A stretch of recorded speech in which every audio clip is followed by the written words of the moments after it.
God morgon Sverige! Välkomna till ett nytt avsnitt av Lyssna på lätt svenska. Nej, inte lätt svenska. Lyssna på vanlig svenska. Där ni får chansen att lyssna och förstå och träna er svenska. Lyssna på mig när jag använder normalt samtalstempo och vilken sol! Nu åker solglajjorna på, solbrillorna, solglasögonen. Där har ni två olika ord för solglasögon, solglajjor, solbrillor.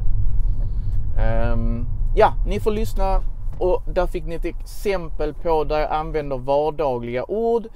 Och jag förklarar för er om det är något speciellt vad det betyder. Så ni har chans att lära er nya ord och nya uttryck.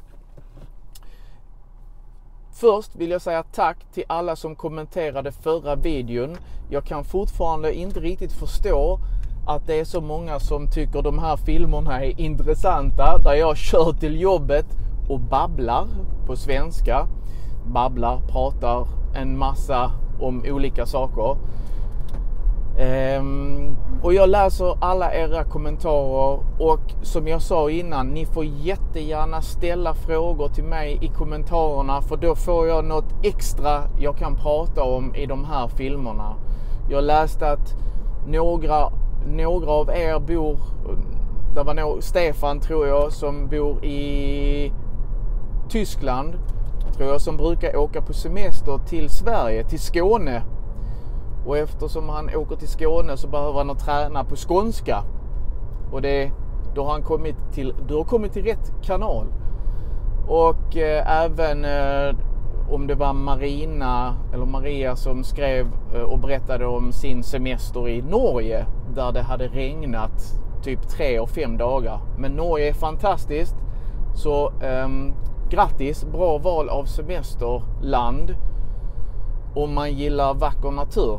Jag har varit i Norge en gång. Vi åkte faktiskt, det var med jobbet. Vi åkte båt från Köpenhamn tror jag. En sån här lyxkryssare, en färja. Det betyder det är en stor båt där man kan sova. Och det finns restauranger, affärer och så. En stor båt. Och den båten åkte till Oslo som är Norges huvudstad. Och så var vi där en dag. Båten väntade på oss. Vi promenerade omkring. Jättefint, men superdyrt var det. Allt är mycket dyrare i Norge om man jämför med Sverige. Plus att norska kronan är ju mycket mer värd än svenska. Om jag minns rätt nu. Jag vet inte exakt nu. Tyvärr, ni vet Norden, vi har ju Sverige, jag tänker Sverige, Danmark, Norge, våra valutor, ja, där är den svenska kronan svagast. Det betyder att vi får inte så mycket om vi vill turista i andra länder. Nu står jag här, ni vet vi har spårvagnar i Lund, så jag står här och väntar på en spårvagn. Så jättebra, jag läser era kommentarer, ställ frågor om ni vill, jag försöker svara på så många som möjligt. Idag tänkte jag egentligen prata om 2 saker om jag hinner, och det är dels hur viktigt det är att kunna många språk, hur många dörrar det öppnar för oss som kan flera språk. Och jag misstänker nästan alla här som tittar på min kanal, ni har ju inte svenska som modersmål utan det är ett extra språk. Så tänk vilken resurs, vilken möjlighet det här att ni kan extra språk. Att det faktiskt ger er en möjlighet, en fördel på arbetsmarknaden. För språk är eftertraktat och jag ska faktiskt ta egna erfarenheter för att visa vad jag menar. Men vi börjar med språk. Jag har berättat innan att min mamma är från Polen, min pappa är från Sverige. Och när jag var liten så försökte mamma lära mig polska, men jag skämdes, okej? Jag ville inte vara annorlunda. Jag ville vara samma som alla andra kompisar och barn. De pratade inte polska. Jag ville inte heller prata polska. Jag var i skolan en dag i veckan, extra lång tid. Det kom en lärare och försökte lära mig polska, men jag ville inte, helt enkelt. Men idag är jag mycket tacksam för detta. Jag är tacksam och glad och stolt över mina föräldrar, över mamma som kämpade med detta. För min polska har faktiskt gett mig många möjligheter. Dels har jag lärt känna många fina människor, bra kompisar. Jag har även fått chansen att lära känna mina släktingar i Polen och kunna kommunicera med dem. Okej, nu kan de flesta engelska, men kanske mina kusiner, äldre kusiner som är över 50 år, de kan inte så bra engelska. Och det är super att jag då har kunnat prata polska med dem. Även min polska är inte perfekt, min polska är inte bra. Jag skulle vilja säga att min engelska är bättre än min polska.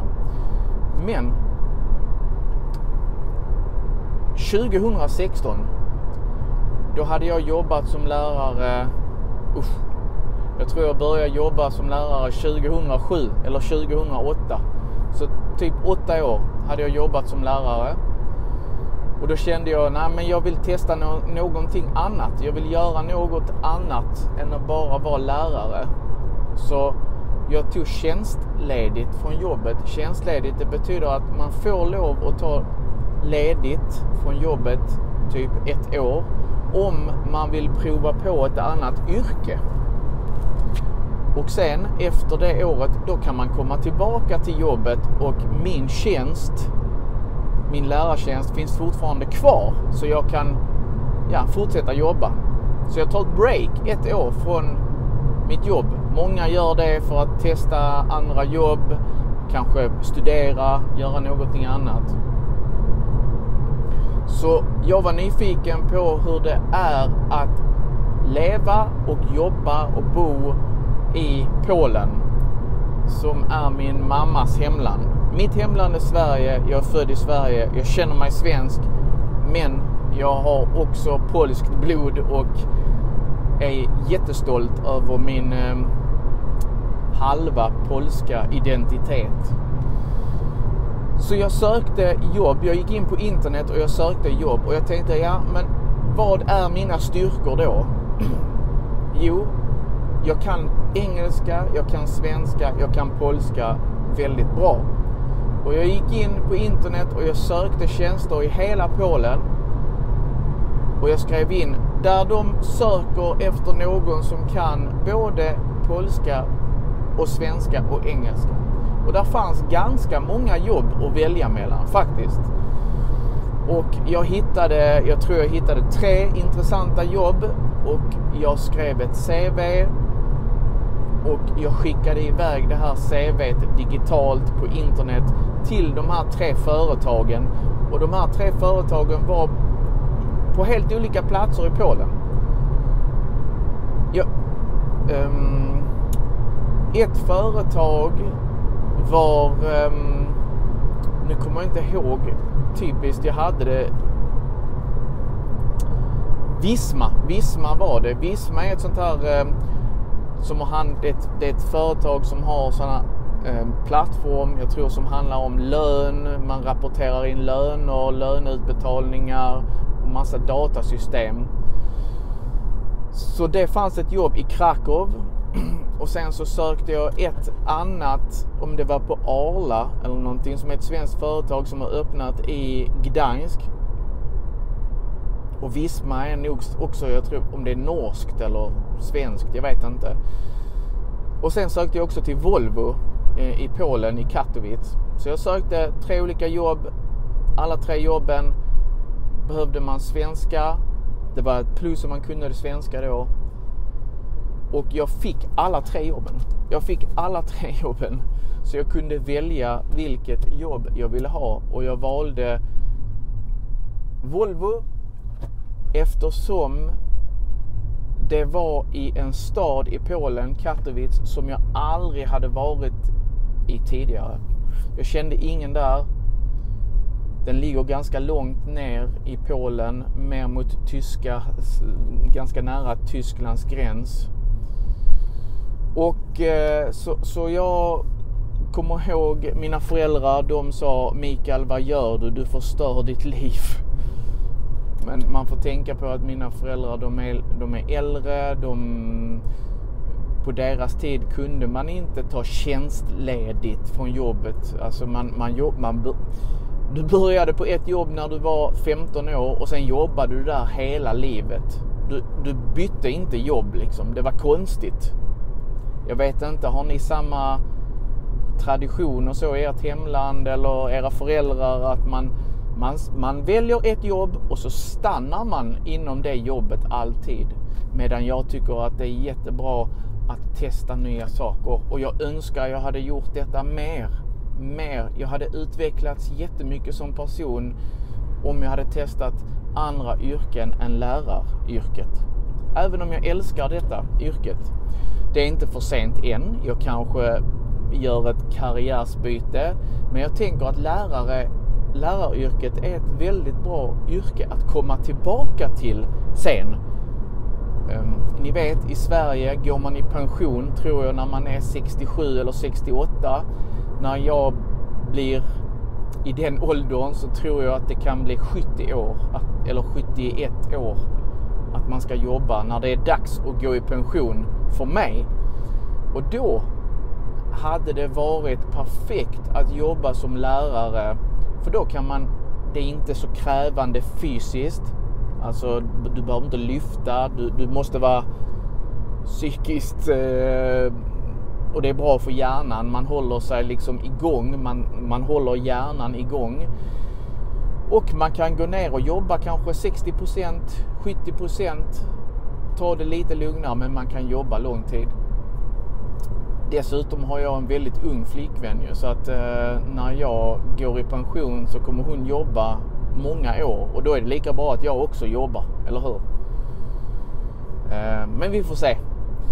Tillbaka till min resa till Polen där. Jag valde Volvo och jag flög ner till Krakow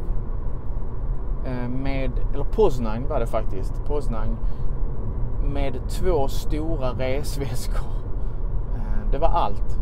Jag hade bokat en lägenhet i förväg. Alltså jag skulle hyra. Jag hade kommit överens om att jag skulle hyra en lägenhet. Men jag hade först bokat då nästan 2 veckor på ett hotell eller bread and breakfast, Airbnb eller någonting i den stilen. Ett litet rum där jag bodde i 10 dagar först innan jag skulle flytta in i min nya lägenhet. Och jag var i Polen kanske 1 vecka innan mitt jobb började också på Volvo. Så att jag skulle hinna fixa bank, alltså öppna bankkonto, skriva alla papper, träffa arbetskollegorna och så. Hälsa på jobbet innan. Men den här lägenheten som jag hade då beställt eller bokat, eller man ska säga, 2 dagar innan jag ska flytta in så får jag ett sms av ägaren att han har hyrt ut den lägenheten till någon annan. All right. Då står jag där jag har 2 dagar kvar på mitt andra, där jag bodde, på det här hotellet eller hostel eller vad det var. Så det var lite kris. Man blev lite skakig där.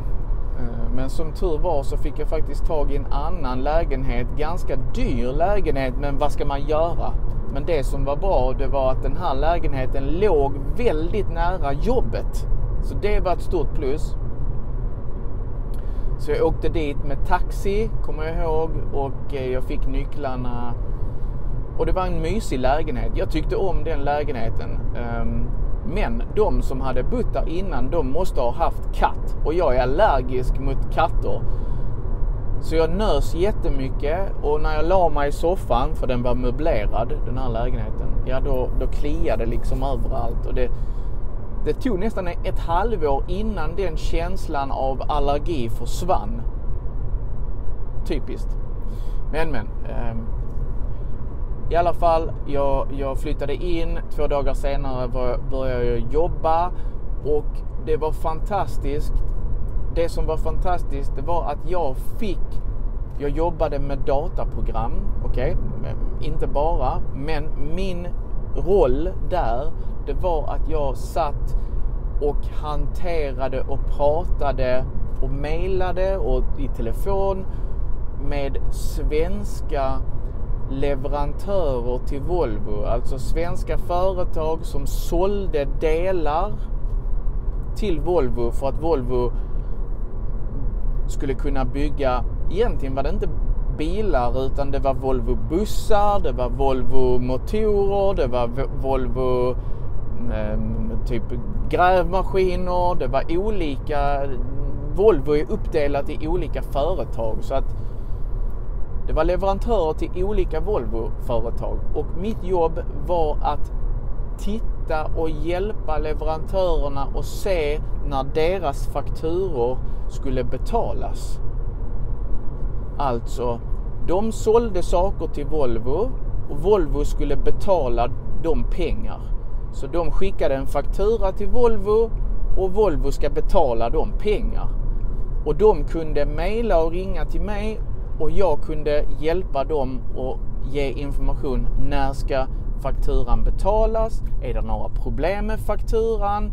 Om det blev något fel, till exempel de hade en faktura i euro men de hade fått betalt i svenska kronor, då fick jag fixa så att ta tillbaka pengarna, och sen att de fick pengar i rätt valuta. Och också kanske om deras faktura inte var betald, att jag kontaktade säljarna på Volvo eller inköparna på Volvo och frågade, ja, den här fakturan, vad är problemet? Den förfallodatum, det är ju den här sista dagen innan, eller den sista dagen då man måste betala. Men om förfallodagen hade gått över förfallodagen, då ringde jag inköparen på Volvo och frågade, du, varför har ni inte betalt där? Och så sa han, ja men vi köpte 10 skruvar, men vi fick bara 9. Så vi väntar, där är en skruv i rest. När vi har fått den skruven, ja då betalar vi fakturan. Och så kommunicerade jag det till leverantörerna då. Så att ja, men det var mycket spännande. Vi jobbade i olika team. Jag ingick i det svenska teamet. Vi var nog kanske 8 stycken. Det var mest polacker som kanske hade bott i Sverige eller studerat svenska, som kunde svenska ganska bra. Men jag var den enda personen som var född i Sverige som jobbade i det teamet. Det var faktiskt en annan kille, Midhad, som, ja, jag vet inte om han var född i Sverige, men han var från Bosnien tror jag. Men han hade växt upp i Sverige, och han hade faktiskt också flyttat från Göteborg till Wrocław. För innan så fanns allt detta här i Göteborg i Sverige. Det var liksom Volvos stad, det var Göteborg, det var jättestort. Men då, för 10 år sedan, så började man outsourca, alltså sälja ut de här olika delarna till länder där man inte behövde betala så mycket pengar i lön. Och Polens löner var lägre än i Sverige. Så jag tjänade polsk lön. Alltså det betyder jag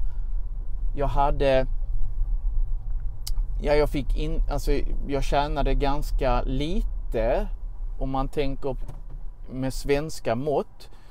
Jag tjänade ut kanske 12 000.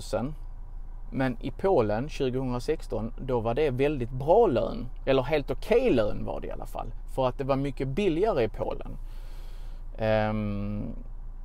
Nu är jag framme på jobbet, jag har pratat i 20 minuter och jag känner mig inte klar med detta ämnet. Det jag ville säga är att språk öppnar så många dörrar, så många möjligheter att i nya jobb. Så fortsätt plugga, fortsätt kämpa. Se språket som en stor tillgång som ökar era chanser på arbetsmarknaden. Om ni har några frågor, om ni vill att jag ska fortsätta berätta om mina erfarenheter i Polen, så skriv gärna det. Annars tar vi ett nytt ämne. Men det var allt för idag. Vi ses i nästa lektion, nästa film. Ha det fint. Hej!